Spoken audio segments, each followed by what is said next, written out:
Hello और आज के इस नई डीप डाइव में बहुत बहुत स्वागत है।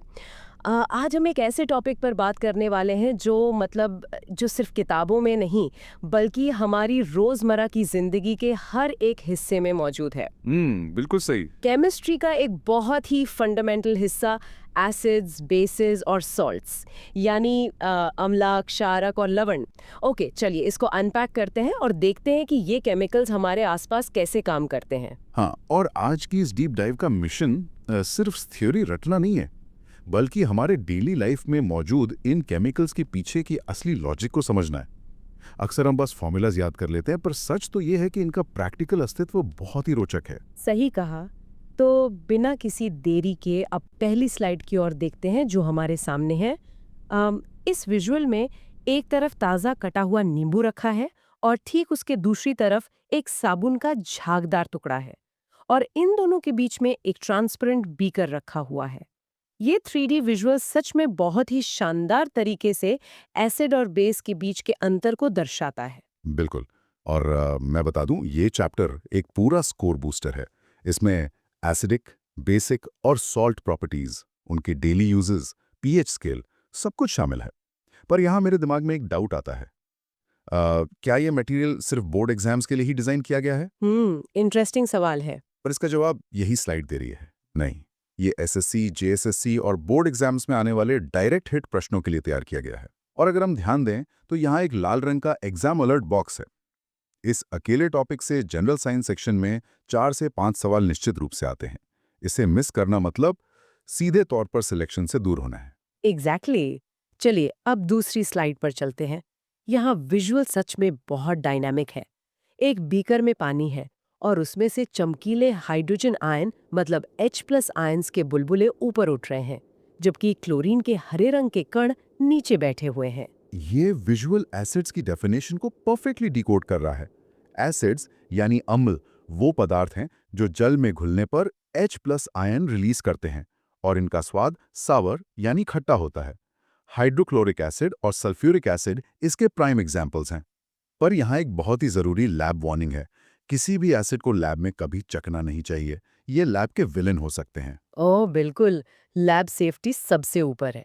हाँ, और यहाँ का एग्जाम अलर्ट पॉइंट करता है कि परीक्षा में बार बार पूछा जाता है कि अम्ल जल में घुलकर कौन सा आयन देते हैं, तो उत्तर है H+ ion. Simple but crucial. अब तीसरी स्लाइड पर आते हैं। यहाँ स्क्रीन पर एक तराजू विंग स्केल बना हुआ है। हम्म, एक पल्ले पर खतरे के निशान वाली एक लाल रंग की बोतल है जो स्ट्रॉन्ग एसिड को दिखा रही है और दूसरे पल्ले पर सिरके यानी विनेगर की बोतल है जो वीक एसिड को दर्शा रही है। यहाँ बात सच में बहुत इंटरेस्टिंग हो जाती है। एक डाउट जो तुरंत जहन में आता है, क्या सारे एसिड्स खतरनाक हैं? तो इसका जवाब है नहीं। जो स्ट्रॉन्ग एसिड्स होते हैं जैसे HCl, H2SO4 या HNO3, ये पानी में पूरी तरह टूट जाते हैं और बहुत विनाशकारी होते हैं। पर जो वीक एसिड्स होते हैं जैसे एसिटिक एसिड और फॉर्मिक एसिड, वो पानी में सिर्फ पार्शियली टूटते हैं। इन्हें हम अपने खाने पीने में भी इस्तेमाल करते हैं। हाँ, विनेगर तो ऑलमोस्ट हर किचन में होता है और इसीलिए यहाँ एक पीले रंग का एग्जाम अलर्ट बॉक्स भी दिया गया है। ये कंफ्यूजिंग एरिया है। HCl और H2SO4 प्रबल है, जबकि सिरका एक दुर्बल अम्ल है। सही पकड़ा। चलिए चौथी स्लाइड पर चलते हैं। वाओ, ये 3D इमेज बहुत सुंदर है। एक सुनहरे स्टैंड पर सेब, नींबू, अंगूर, दही का एक प्याला और एक चींटी रखी हुई है। ये बेसिकली एसिड्स की एक मास्टर लिस्ट है जो डायरेक्ट हिट क्वेश्चंस बनती हैं। जैसे सिरके में एसिटिक एसिड, नींबू और संतरे में सिट्रिक एसिड, दही में लैक्टिक एसिड और इमली या अंगूर में टाटारिक एसिड होता है। सेब में मैलिक एसिड मिलता है। पर एक चीज जो मिस नहीं करनी है वो है टमाटर और पालक। इनमें ऑक्सैलिक एसिड होता है। और वो चींटी वाला विजुअल। हाँ, ये एग्जाम अलर्ट भी है। चींटी के काटने पर इतनी तेज जलन क्यों होती है? इसका सीधा उत्तर है फॉर्मिक एसिड के कारण। अरे वाह, नेचर के पास क्या अजीब केमिकल वेपन्स हैं। खैर, अब पांचवी स्लाइड देखते हैं। यहाँ विजुअल और भी डीप चला गया है। एक 3D पेट यानी स्टमक, एक आई वॉश की बॉटल और एक कार बैटरी दिखाई दे रही है जिसके ऊपर एक क्राउन रखा हुआ है। ये उनके स्पेशल यूजेस को समझाता है। बायोलॉजिकल रूप से हमारे पेट में HCl पचन में मदद करता है। आई वॉश की बोतल बोरिक एसिड को दर्शाती है। जो आंखों की सफाई के लिए एक माइल्ड एंटीसेप्टिक है। और एक्वा रेजिया में HNO3 और HCl का यूज होता है, जो सोना और चांदी जैसी धातुओं को भी खोल सकता है। बाप रे, सोना भी खोल देता है। बिल्कुल। और वो जो क्राउन वाला विजुअल था ना, वो सल्फ्यूरिक एसिड के लिए है। इससे उर्वरक और बैटरी में बहुत ज्यादा यूज किया जाता है।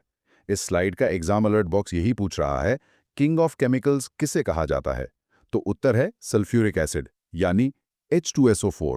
चलिए, एसिड्स के बाद अब थोड़ा बेस की तरफ बढ़ते हैं।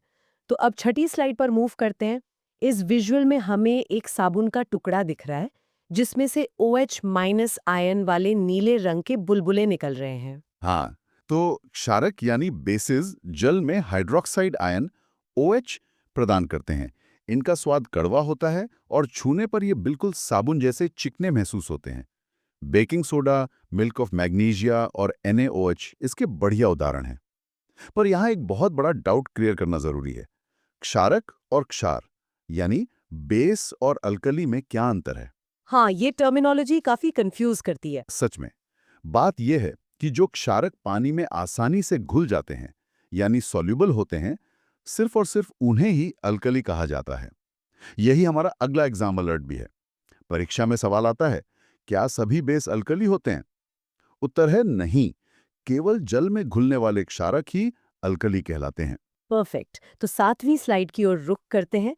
ओहो, यहाँ एक 3D ग्राफिक में रस्साकशी यानी टग ऑफ वॉर चल रही है।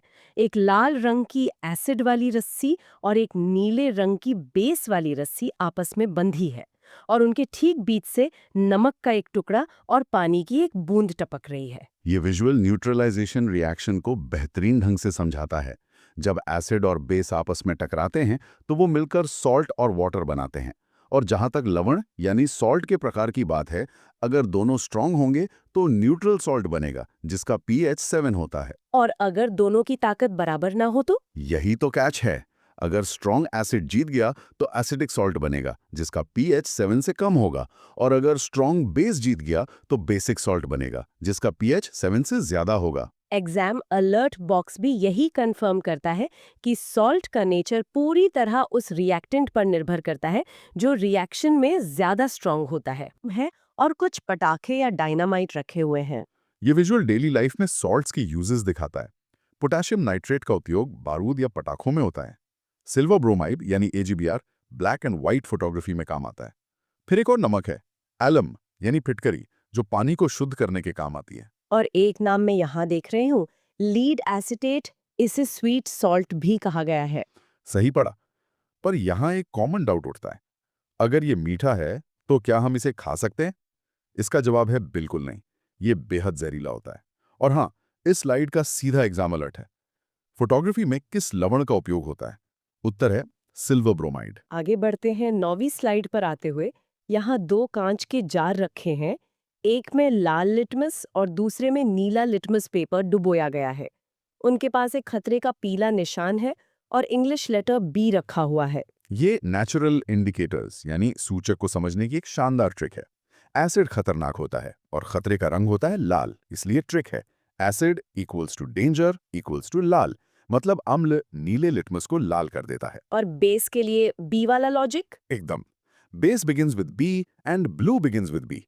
तो बेस लाल लिटमस को नीला कर देता है। इसके अलावा हल्दी और चाइना रोज भी प्राकृतिक सूचक हैं। एग्जाम अलर्ट सीधा सवाल पूछता है, अम्ल नीले लिटमस को किस रंग में बदलता है? उत्तर लाल। 10वीं स्लाइड की ओर बढ़ते हैं। यहाँ एक सुनहरा रूलर या स्केल बना हुआ है, जिसमें 0 से 14 तक नंबर्स लिखे हैं।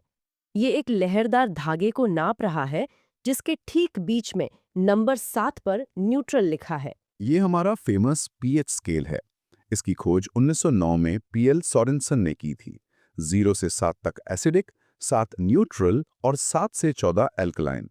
पर इसका एक लोगारिथमिक नेचर होता है। अगर हम इसे बिगर पिक्चर से कनेक्ट करें तो इस स्केल पर 1 यूनिट बदलाव का मतलब होता है पावर में 10 गुना का अंतर। 10 गुना! ये तो सच में बहुत बड़ा डिफरेंस है। बिल्कुल। जितना कम पीएच एसिड उतना ही शक्तिशाली। और इस स्लाइड का एग्जाम अलर्ट है, पीएच स्केल की खोज किसने की? उत्तर पीएल सोरेनसन। 11वीं स्लाइड पर आते हैं, जहां विजुअल्स और भी मजेदार हैं।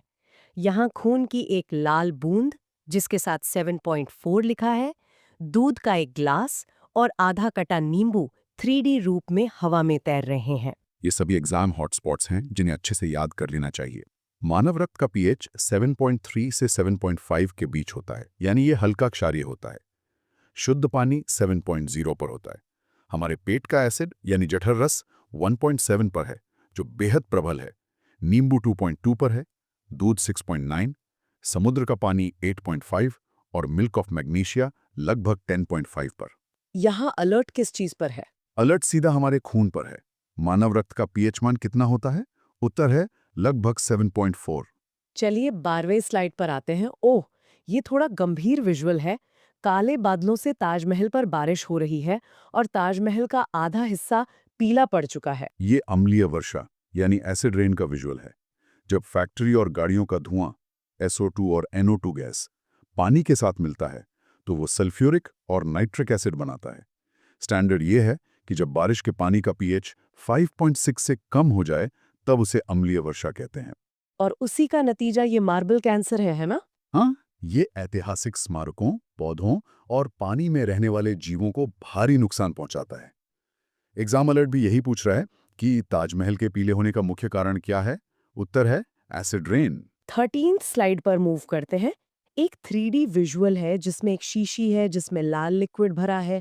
इसे एक कांच के डोम या गुंबद ने ढका हुआ है जो बाहर से आने वाली लाल और नीली बूंदों को अंदर आने से रोक रहा है। ये बफर सॉल्यूशन का बेहतरीन मेटाफर है। इसे पीएच का शॉक एब्जॉर्बर कह सकते हैं। ये बाहरी एसिड या बेस को सोख लेता है ताकि मेन सॉल्यूशन का पीएच चेंज ना हो। अगर इसे हमारे शरीर से जोड़ें तो हमारा खून दुनिया का सबसे बेहतरीन नेचुरल बफर है। ये खून का पीएच मेंटेन करता है, जो हमारे जिंदा रहने के लिए बेहद जरूरी है। तो एग्जाम अलर्ट भी क्या इसी बारे में है? बिल्कुल। अलर्ट बॉक्स पूछता है हमारे शरीर में कौन सा पदार्थ बफर की तरह कार्य करता है। उत्तर है रक्त यानी ब्लड। और अब हमारी अंतिम स्लाइड पर आते हैं। यहाँ एक सुनहरा टारगेट बोर्ड है जिसके बीचों बीच एक तीर लगा है और उसके बगल में एक सुनहरी घंटी बनी हुई है। ये पूरे सेशन का निष्कर्ष है। केमिस्ट्री का संतुलन ही सफलता की कुंजी है। इन कॉन्सेप्ट्स की अच्छी समझ किसी भी एग्जाम में 4-5 मार्क्स पक्के करवा सकती है। इसीलिए मास्टर लिस्ट और पीएच वैल्यूज को बार बार रिवाइज करना जरूरी है।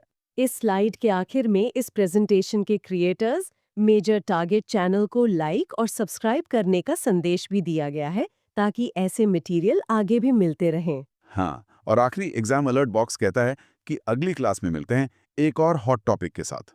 अपनी तैयारी इसी जुनून के साथ जारी रखें। तो इस डीप डाइव्स को यहाँ समेटते हैं। आज हमने देखा कि एसिड और बेस सिर्फ लैब में रहने वाले केमिकल्स नहीं हैं। ये हमारे खाने, हमारे खून और हमारी धरती के लिए कितने अहम हैं।